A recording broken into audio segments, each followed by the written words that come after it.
Hello viewers, मैं हूं फ़खर यूसुफ़ज़ई और आप देख रहे हैं डिबेट विद फ़खर। आज की डिबेट में बात करेंगे इस रीजन के हवाले से और स्पेशली हमारा फोकस रहेगा अफ़गानिस्तान इशू के ऊपर और उसमें एक दफ़ा फिर पाकिस्तान इन इस्लामाबाद में ये बात हो रही है कि इंडियन इन्फ्लुएंस वहाँ पे बढ़ रहा है, बल्कि काफ़ी ज़्यादा बढ़ चुका है। पाकिस्तान के साथ ताल्लुकात ख़राब हो रहे हैं, इंडिया के साथ बेहतर हो रहे हैं। नेशनल सिक्योरिटी एडवाइज़र्स की मीटिंग का होना न्यू दिल्ली में और इसके साथ-साथ और बहुत सारी डेवलपमेंट हो रही है, जो हम पिछले कुछ अरसे से देख रहे हैं। इन सारी इश्यूज़ के ऊपर बात करेंगे और प्रेज़िडेंट शी जिनपिंग का विज़िट है, थर्सडे को होना है। अभी कन्फर्मेशन नहीं आ रही, लेकिन खबरें हैं कि उन्होंने सऊदी अरेबिया का विज़िट करना है, बड़ा इम्पोर्टेंट विज़िट है। इस वक़्त फाइनेंशियल क्राइसिस से चाइना भी गुज़र रहा है। पाकिस्तान की तरह तो मैं नहीं कहूँगा, लेकिन फिर भी क्राइसिस में है। इन सारे इश्यूज़ पे बात करेंगे और बात करने के लिए मेरे साथ जॉइन कर रहे हैं senior analyst from US doctor Muqtadir Khan साहब। डॉक्टर साहब को आप जानते हैं, उनको हम थैंक यू भी कहेंगे और उनका चैनल जो है कन्वर्सेशन जिसके वो होस्ट हैं, उनकी वीडियोज़ भी आप यूट्यूब पे देखते हैं। Thank you very much sir for joining the show. भाई thank you very much Fakhar साहब फॉर इनवाइटिंग मी। आपके सुनने वालों को मेरा सलाम, नमस्ते, सत श्री अकाल, वनक्कम, hello. Thank you very much sir. Sir, एक तो national security adviser Ajit Doval साहब ने एक बहुत इम्पोर्टेंट कॉन्फ्रेंस होस्ट की है न्यू दिल्ली में। क्या देख रहे हैं रीजन में और पाकिस्तान में ऑलरेडी एक तो थ्रेट था टीटीपी का जो है और गालिबन एक्सपर्ट्स ये बता रहे हैं कि रहेगा, लेकिन साथ में दाइश की बातें भी हो रही हैं। उन्होंने भी कहा कि वहाँ पे टेररिज्म के ऊपर काबू पाने की ज़रूरत है और ये सारी बातें उन्होंने की। लेकिन क्या इम्पोर्टेंस है इस कॉन्फ्रेंस की इंडिया में या न्यू दिल्ली में होने की और वहाँ पर ईरान और बाकी सेंट्रल एशियन कंट्रीज़ की जो सिक्योरिटी एडवाइज़र्स हैं उनकी मौजूदगी की? देखिए सर, 2-3 चीज़ें हैं। एक चीज़ से तो मैं खुद पिछले कई दिनों से पज़ल्ड हूँ कि पाकिस्तान के अलावा कोई दूसरी जगहों पे टेररिस्ट हादसात तो नहीं हुए, which is a good thing. Right. लेकिन एंटी या काउंटर टेररिज्म की बातें ज़्यादा हो रही हैं। सो व्हाट इज़ हैपनिंग, मतलब या ये कि दैट इज़ द सवाल। तो फॉर एग्ज़ाम्पल जो जर्मन एम्बेसडर जो फ़ॉरेन मिनिस्टर अभी इंडिया आए हुए हैं, उनको भी काफ़ी तफ़सीलन इंडिया के फ़ॉरेन मिनिस्टर जयशंकर साहब ने डिटेल में एक्सप्लेन किया कि भाई we are suffering from cross border terrorism, ये रोज़मर्रा का प्रॉब्लम है। सो एक चीज़ तो ये है कि आप ये कह सकते हैं कि जो मुल्क टेररिज्म के टारगेट्स हैं, they have become very good at preempting terrorism. मतलब ये इंटेलिजेंस इनकी बहुत अच्छी चल रही है और ये रोज़मर्रा जो अटैक्स होने वाले हैं, उनको ये प्रीएम्प्ट कर रहे हैं और रोक रहे हैं। जी। इसलिए टेररिज्म। दूसरी चीज़ ये है कि या तो इंटेलिजेंस ऐसी है कि दूसरी जगहों पे, जैसा अमेरिका में कहते हैं कि चैटर चैटर हो रही है, यानी टेररिस्ट आपस में सेल फोन्स पे या इंटरनेट पे बातें कर रहे हैं और इंटेलिजेंस एजेंसीज उसको सुन रहे हैं और उनको पता चल रहा है कि there is a heightened degree of activities, ये कुछ प्लान कर रहे हैं, कुछ होने वाला है। जी। तो एक वो चीज़ है। दूसरी चीज़ ये है कि ये जो मीटिंग हुई है दिल्ली में, इट इज़, मुझे लगता है कि India is becoming a global leader in counter terrorism. ये बहुत ही एक है न्यू टाइप ऑफ कॉन्फ्रेंस है जी इन्होंने किया। तो सेंट्रल एशिया के नेशनल सिक्योरिटी एडवाइजर्स को उन्होंने बुलाया। आई एम नॉट श्योर कि ईरान से कोई आया था। रिपोर्ट्स में तो साफ है कि 5 मुल्क वेर इनवाइटेड जी। और तुर्कमेनिस्तान के जो एम्बेसडर है इंडिया को ही पार्टिसिपेटेड। जी। अलबत्ता उज़्बेकिस्तान, किर्गिस्तान, कज़ाकिस्तान और ताजिकिस्तान के जो नेशनल सिक्योरिटी एडवाइजर्स थे, वो चारों डेफिनेटली इंडिया आए। So this is a follow up to a virtual meeting जो जनवरी 2020 में हुई थी between India's prime minister Narendra Modi और जो लीडर्स थे वो। तो इनिशियली वो सारे leaders were invited to India's 26 January Republic Day celebrations के लिए, लेकिन वो नहीं आ सके। सो तो उसका फॉलो अप ये है। तो मुझे लगता है कि इस इंस्ट्रूमेंट से India is able to focus the attention of Central Asia on 2-3 things. या एक कि हमारे कॉमन एनिमी है टेररिज्म, हम सबका दुश्मन है and therefore we should come together, we have common interest, we should practice.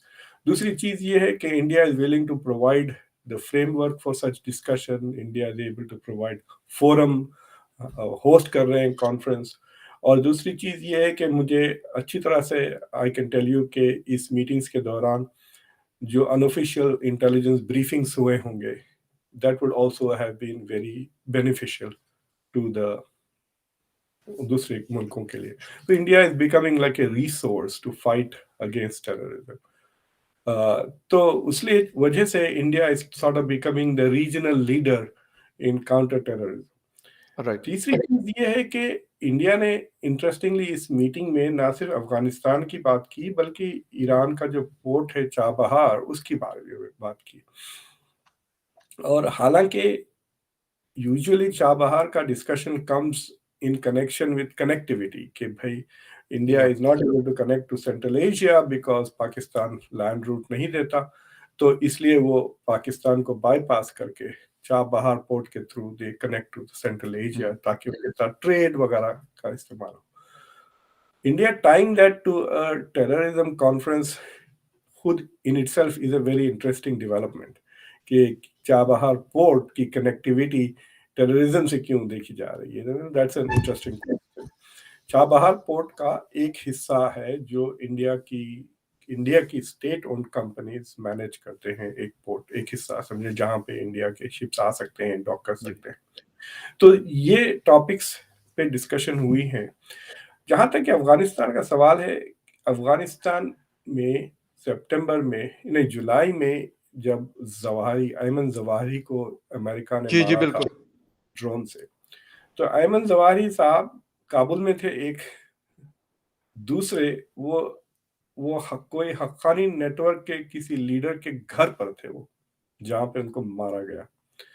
तो this is complete violation of the Doha agreements जो अफगानिस्तान ने किया था कि हम बेसिकली टेररिस्ट ग्रुप्स को सपोर्ट नहीं करेंगे. तो एक साल से भी अंदर, लेस देन ए ईयर, वो जवाहिरी साहब काबुल में डाउनटाउन में, मतलब क्या तफरी करने आए थे वो, क्या बच्चों को लेके जा रहे थे, क्या मतलब मूवी दिखाने, like what was he doing in Kabul. तो उससे काफी अमेरिका तो काफी अपसेट है. नेचुरली दे वांट आंसर्स कि ठीक है हमको इंटेल मिल गई कि जवाहिरी वहां तो हमने मार भी दिया, that's a good thing, but we really want to know कि अगर तुम उनसे कोलैबोरेट नहीं कर रहे थे तो वो वहां कैसा था. एक दूसरा, अगर वो वहां आ रहा था तो तुमने हमको क्यों नहीं बताया. तीसरी बात, वो अगर वहां आया तो आपने पकड़ा क्यों नहीं. You know why didn't you not prosecute. तो सवाल क्योंकि अमेरिका भी पूछ रहा है, इंटरनेशनल कम्युनिटी पूछ रही है, इससे साफ जाहिर हो रहा है कि they have not moved away from their support for al-Qaeda कम से कम. दूसरी चीज है कि आईसिस की एक्टिविटी खुद बढ़ गई है. इट इज वेरी क्लियर, खुद अफगानिस्तान में आईसिस के एक्टिविटीज हो रहे हैं, अटैक्स हो रहे हैं. तो अब जो चीज प्रॉमिस की थी तालिबान कि it will not become the host state for terrorist organisation, वो उसके खिलाफ साफ नजर आ रहा है. तो अफगानिस्तान इज नॉट फुलफिलिंग. तो देखिए, अफगानिस्तान अपना रोल अदा नहीं कर रहा, तो वो तो अफगानिस्तान के लिए प्रॉब्लम है, क्योंकि उसके वजह से तालिबान को इंटरनेशनल रिकग्निशन नहीं मिलेगा, फॉरेन एड नहीं आएगी. जो उनको मदद चाह रहे हैं, वो उनके जो एसेट्स यहाँ अमेरिका में फ्रोजन है वो भी उनको वापस वगैरह नहीं. लेकिन दूसरा प्रॉब्लम ये है कि they are already sending the signals to extremist groups कि भाई आओ पलो, मजे में रहो. अगर जवाहिरी तफरी करने काबुल आ सकते हैं तो आप भी आए यहाँ पर. तो that is what I think India and other Central Asian countries including Iran should be worried and are worried कि क्या वापस वो ग्रुप्स वहां आ जाएंगे. और ये मसला मतलब पाकिस्तान के लिए भी this is a problem now. And मतलब Pakistan should also have been at this conference, क्योंकि जो अफगानिस्तान नहीं, लेकिन सर मैं एग्जैक्ट यही पॉइंट इसी पे मैं आ रहा था कि पाकिस्तान अफगानिस्तान की वजह से बहुत ज्यादा इफेक्ट हुआ है. उसकी वजूहात बहुत सारी है, ये नहीं है कि उसमें पाकिस्तान का कोई कसूर नहीं है. मैं बिल्कुल ये नहीं कहूंगा 1979 में हो या 2001 में हो, बट राइट नाउ इस वक्त पाकिस्तान, हमारी फॉरेन मिनिस्टर कुछ ही दिन पहले उसने विजिट किया था काबुल का, और यही बात उन्होंने उनके सामने रखी थी. बट मैं ये बात करता हूँ कि भई ना उनके पास प्रॉपर आर्मी है, उस तालिबान के पास, ना उनके पास पैसे हैं। तो पाकिस्तान में तो सीधी-सी बात है, मैं यही ये इस्लामाबाद में बैठ के यही कहता हूँ कि आप किससे ये कह रहे हैं कि भई आप बॉर्डर्स को सिक्योर कर दें, तो फलाँ कर दें, तो ढिमका कर दें। ये मसला पाकिस्तान के साथ भी हो रहा है, ये कल को ईरान के साथ भी हो सकता है, ये मेरे ख्याल सेंट्रल एशियन कंट्रीज़ के साथ भी हो सकता है। लेकिन हिंदुस्तान का डायरेक्टली बॉर्डर नहीं है अफ़गानिस्तान के साथ। बीच में पाकिस्तान है, दूसरी तरफ ईरान है। पाकिस्तान में से कोई गुजर के जाएगा सो जाएगा, अदरवाइज तो कोई ऐसा मतलब मुमकिनात नहीं है कि जिसके थ्रू कोई वहां से आईएस या किसी और का बंदा वहां पे हिंदुस्तान पहुंच जाए। तो नहीं, देयर उनकी क्या बेसिक आर परेशानी? There are other routes. So for जी। एग्जांपल, आप नेपाल आके नेपाल के थ्रू इंडिया आ जाते राइट। हैं। That is another alternative route जिससे जिहादीज इंडिया में आते रहते हैं। जी। बट चक्कर ये है फखर साहब के, सो फॉर एग्जांपल जब लोग आईसिस ज्वाइन करते थे यूरोप से, बिल्कुल।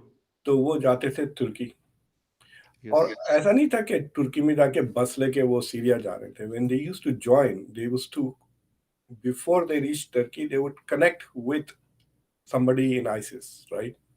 ओके। तो वो आईसिस वाले उनको कहते हैं आप इस्तांबुल में फ्लाई करके आए, इस्तांबुल एयरपोर्ट पे फिर वो एक या दो या तीन सेफ हाउसेस के थ्रू वो ट्रांजिट करते, ठीक है, ओके। फिर वो बॉर्डर क्रॉस करते, राइट?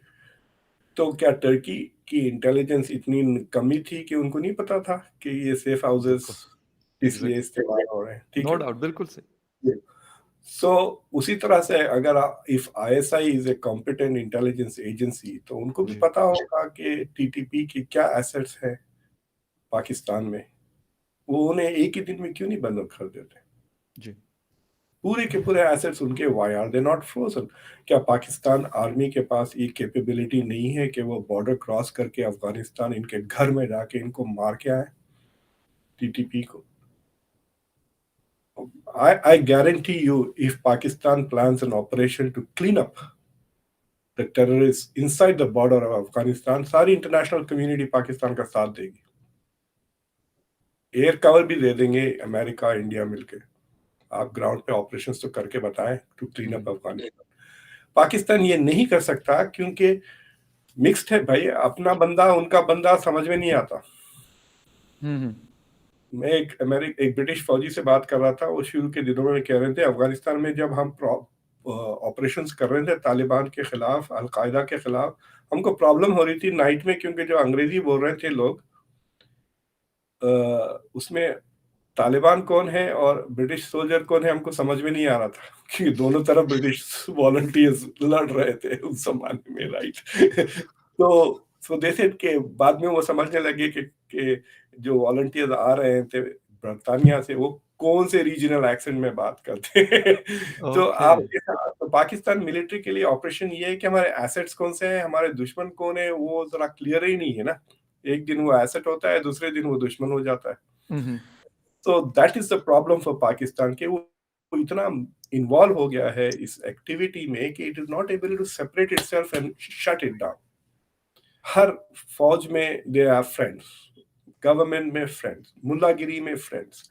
आपको मैं यकीन दिलाता हूँ, अगर आप तालिबान पाकिस्तान के खिलाफ अगर एक genuinely sincere Pakistani military effort अगर शुरू करते हैं, आपके ही रिलीजियस तबका आपके खिलाफ हो जाएगा या। Inside the Pakistan. So Pakistan handicapped है, और वो क्या कहते हैं, हैंडकफ्ड है in its ability to fight terrorism. तो the international community can not trust it. तो इसलिए भी, वरना इस मीटिंग में it would Pakistan could have been a very good great ally, लेकिन India sees Pakistan as the problem rather than part of the solution. Pakistan has to send the message to the world that we are part of the solution against terrorism. We are not part of the problem.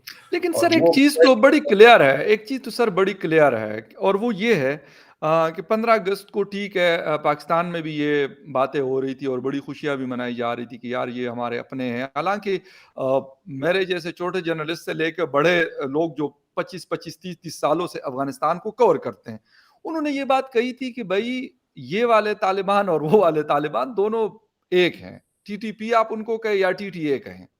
तहरीक तालिबान अफ़गानिस्तान हो, तहरीक तालिबान पाकिस्तान हो, वो दोनों एक है। मौलवी फ़कीर समेत 4,500 लोगों को उन्होंने जेलों से 15 अगस्त को उन्होंने टेक ओवर किया और 16 या 17 अगस्त को उन्होंने मुख्तलिफ जेलों से उनको आज़ाद कर दिया।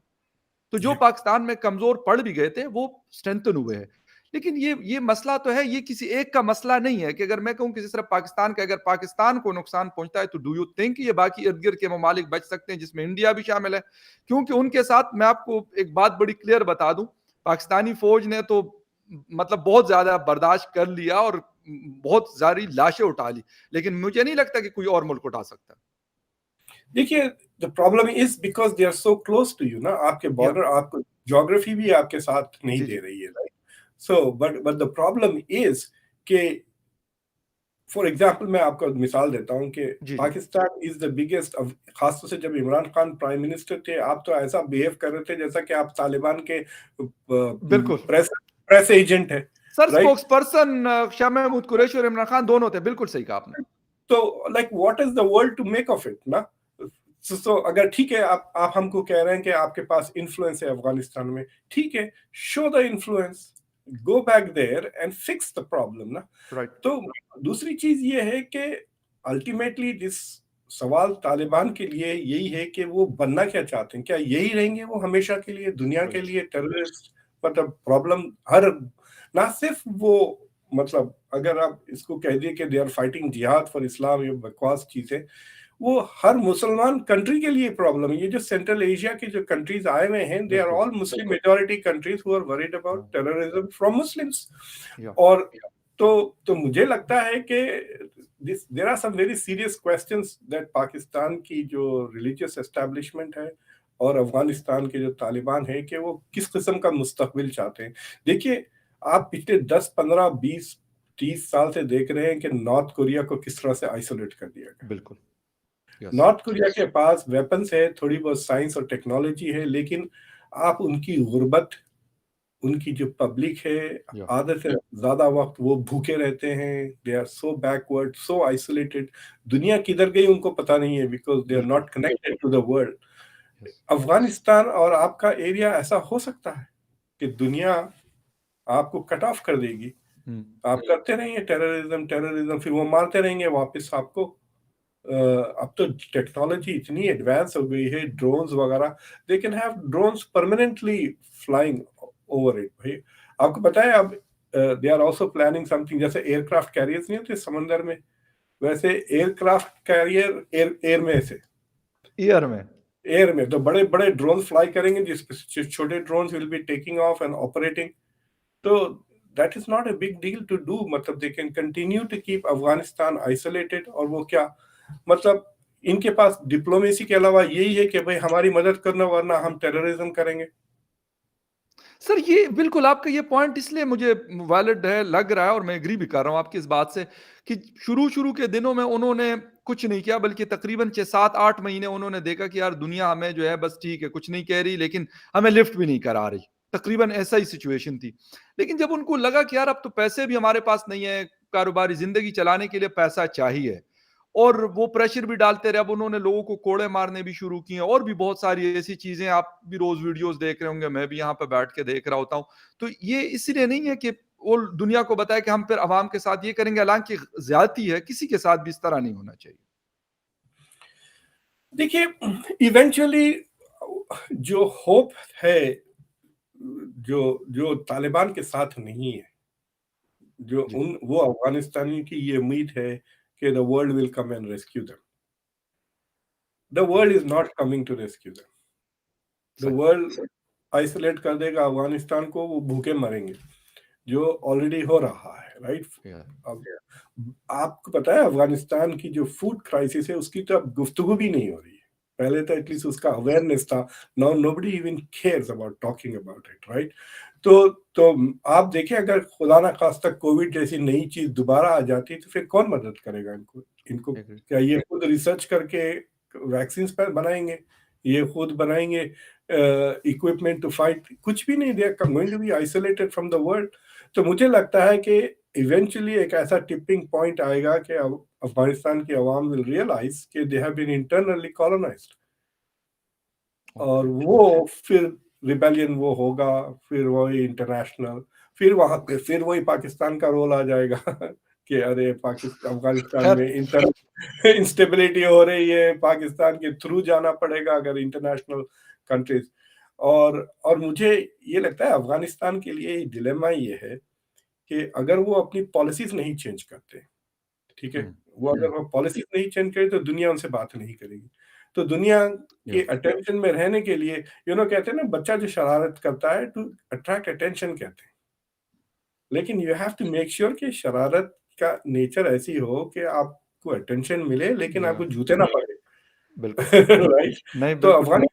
हाँ, तो Afghanistan is trying to do that kind of thing कि भाई ये सिग्नल भी भेज रहे हैं कि come and talk to us, हमसे बात करें कि फिर हम टेररिज्म के लिए फाइट करेंगे और जी, फिर आप हमको ये देंगे, आप हमको रिकॉग्नाइज करें, वगैरह वगैरह। So I have okay. A feeling in private they are sending signals के आप हमको रिकॉग्नाइज करें, फिर देखें हम कैसा तंबी लगाते हैं। एक इंटरेस्टिंग हुँ, चीज मैं देख रहा था कि देखिए पाकिस्तान की जो तालिबान है उसके तीन हिस्से हैं इस वक्त। एक वो हिस्सा है जो नेगोशिएट कर रहा था पिछले 1-2 साल से, जो दोहा में रहता था। ये जो करंट स्पोक्स पर्सन है, फॉरेन मिनिस्टर है, वो लोग।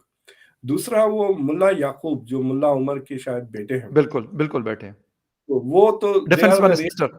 डिफेंस मिनिस्टर, वो फाइटर्स हैं, राइट। तो जी, बिल्कुल। हाँ, उन्होंने एक बयान में कहा था कि ये दोहा वाले जो लग्जरी में रहते हैं उनको क्या पता, असल तालिबान तो हम हैं जिन्होंने अमेरिका को मार के भगाया।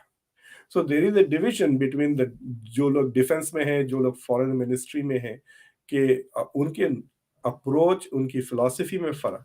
और तीसरा जो सेगमेंट है वो हक्कानी नेटवर्क है, which is part of the Taliban. या तो इंडिया को जो सबसे ज्यादा परेशानी है वो हक्कानी नेटवर्क से है ना। तो these are the people who are problem. फिर अगर आप पाकिस्तान की तरफ से देखें तो वो चार हिस्से में हो जाता है, जहाँ टीटीपी का फोर्थ लेग आ बिल्कुल। जाता है। या तो तो ये जो जो तालिबान का है, इट इज क्वाइट पॉसिबल कि इंटरनल टेंशन शुरू हो जाएगा थोड़े बिल्कुल दिनों ठीक में। है, बिल्कुल सही। एंड बिल्कुल आपकी ये बात जी, जी, जी। बिल्कुल। सर लेकिन दूसरी तरफ जिस तरीके से अभी चाइना की तरफ जाते हैं और Xi Jinping president of China जो है वो विज़िट करने वाले हैं सऊदी अरेबिया का, रियाद जाना है उन्होंने। काफ़ी सारी क्राइसिस से चाइना भी गुज़र रहा है, वो अभी वैसे ओपनली दुनिया को नज़र आ रही है चीज़ें। वहाँ पे गालिबन जीसीसी का समिट भी होने वाला है, उनमें भी पार्टिसिपेशन की बातें हो रही, लेकिन अभी क्लैरिटी नहीं है क्योंकि चाइना आपको भी पता है कि वहाँ से खबर नहीं आती और शी जिनपिंग साहब हालाँकि प्रेज़िडेंट है, वो तो अगर विज़िट करते हैं किसी का तो वो पता होना चाहिए कि हाँ जी, उन्होंने विज़िट करने आना है या जाना है। तो सर कैसा देख रहे हैं वहाँ पे सऊदी रशिया के साथ उनके ताल्लुकात बेहतर हैं। अब अगर सऊदी अरेबिया जाते हैं तो इस वक़्त अरब दुनिया का लीडर है सऊदी अरेबिया, तो किस नज़र से आप देखते हैं उनका ये विज़िट स्पेशली इस टाइम पे? सो मतलब there are two ways of looking at it. एक तो एक आप उसको from a strategic point of view से देखें, या दूसरा लॉजिस्टिक पॉइंट ऑफ व्यू से। तो कि मीटिंग होती है या नहीं। तो जी, बिल्कुल। स्केड्यूल पे तो 3 मीटिंग है, मतलब he is going to meet with the Saudis, he is going to meet with the Gulfies, he is going to meet with all the Arab leaders. Right, तो मतलब it's not easy to plan a summit like this. कह रहे हैं कि 30 leaders आएंगे। 30 कहाँ से आ रहे हैं भाई? 22 तो अरब मुल्क है, फिर ये 8 एक्स्ट्रा कौन है? तो वो भी मुझे समझ में नहीं आया। हो सकता है कि इंडिया से तो नहीं बुलाया ऑर्गेनाइज। किसी को। जी। हाँ, मैंने सो कहा इट इज इंडिया नॉट। से तो नहीं बुलाया। नहीं, इंडिया, जी, it would have been interesting to see के इंडिया। तो जी, लॉजिस्टिकली लेट अस सी कि क्या हो रहा है। मेरे ख्याल से there is this is the same meeting जहां ट्रम्प आए थे, याद है आपको? जो पहली विजिट ट्रम्प की हुई थी Saudi Arabia, I think it जी, इज जी, दैट काइंड ऑफ मीटिंग। और जब बाइडेन आए थे मिलने के लिए एमबीएस से, तो उन्होंने कहा था कि मैं I did not go to meet MBS, I went to meet Arab leaders. तो ये वही उसी तरह से अरब समिट हो रहा है। But from a strategic point of view it is very clear कि जैसा जैसा अमेरिका मिडल ईस्ट से विड्रॉ हो रहा है and creating a power vacuum, क्योंकि Russia is so busy in Ukraine, वो या फंस गया है। रशिया के लिए Ukraine is becoming like the Vietnam of मतलब जो हुँ, जिसका क्वागमायर कहते हैं ना, वो था, फंस बिल्कुल, गया है। एग्री। तो the only alternative power that it can fill that power gap is China. तो जैसा जैसा अमेरिका विड्रॉ हो रहा है मिडिल ईस्ट में, वैसा वैसा China is moving in, that is the perception. Right, लेकिन सऊदी अरेबिया के पास है क्या देने के लिए चाइना के? दो ही चीज हुँ, है ना, तेल एक है और पैसा है। तेल तो उनको रशिया से इतना सस्ता मिल रहा है चाइना के, कि आई थिंक कि जब तक ये यूक्रेन का मसला है आइंदा 1-2 साल, they are not going to look for a new supplier of oil, okay, because they are getting, मतलब 40% डिस्काउंट पे मिल रहा है चाइना को तेल। बिल्कुल, China is now the, I think the biggest buyer of Russian oil. Okay, दूसरी चीज ये है कि what Saudi Arabia can do is, या तो चाइना में इन्वेस्ट करे, ये चाइना से हथियार खरीदे। जी, चाइना से जो हथियार वो खरीदेगा तो मुझे खांसी आ रही है, 1 मिनट। तो द क्वेश्चन आता है कि एडजस्ट कैसा करेगा? उसके जो मिलिट्री सिस्टम्स आर सो अमेरिकनाइज्ड।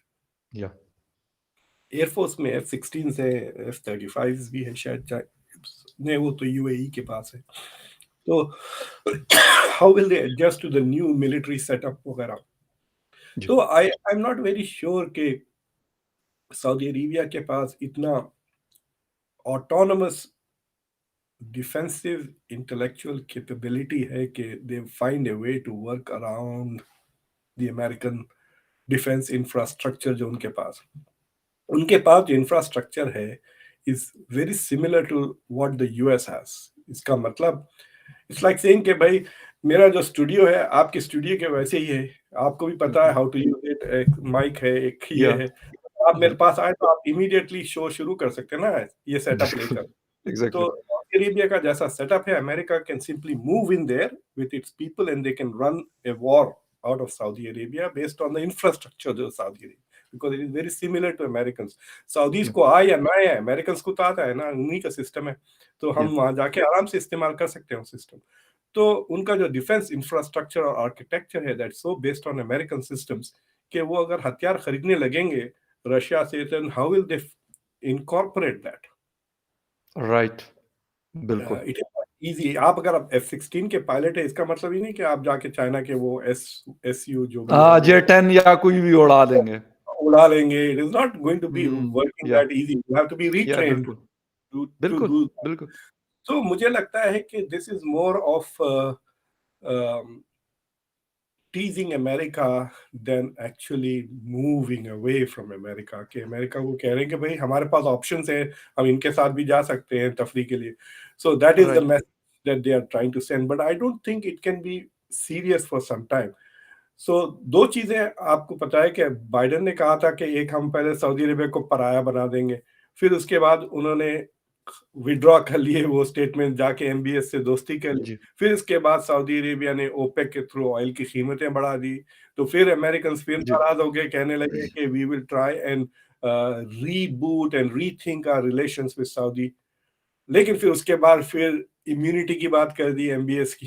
तो आप देख रहे हैं कि बैक एंड फोर्थ चल रहा है। तो मुझे बिल्कुल लग मतलब वही जैसे कि हाइड एंड सीक वाली एक गेम चल रही है ना, जिसको हम यू टर्न भी पाकिस्तान में कहते हैं, तो उस तरह की तो चीज़। मुझे लगता है कि the Americans are saying anti-Saudi terms public consumption के लिए, privately they are telling them nothing has changed, but okay, the right, Saudis are not liking that, कि भाई आप अगर हाँ, हमसे publicly, see the thing is कि अगर एक मुल्क आपके बारे में खुलेआम नेगेटिव बातें करने लग जाता है, तो दूसरे मुल्कों को भी अपॉर्चुनिटी मिल जाती है टू पिगी बैक, या कि बिल्कुल फिर सर। वो सर एक जी। लास्ट क्वेश्चन सर, ये जो आप कह रहे हैं कि एक वैक्यूम है अमेरिका के जाने के बाद सऊदी अरेबिया से, तो इसको हिंदुस्तान या रशिया कितने हद तक फिल कर सकते हैं या कर सकते हैं या नहीं कर सकते?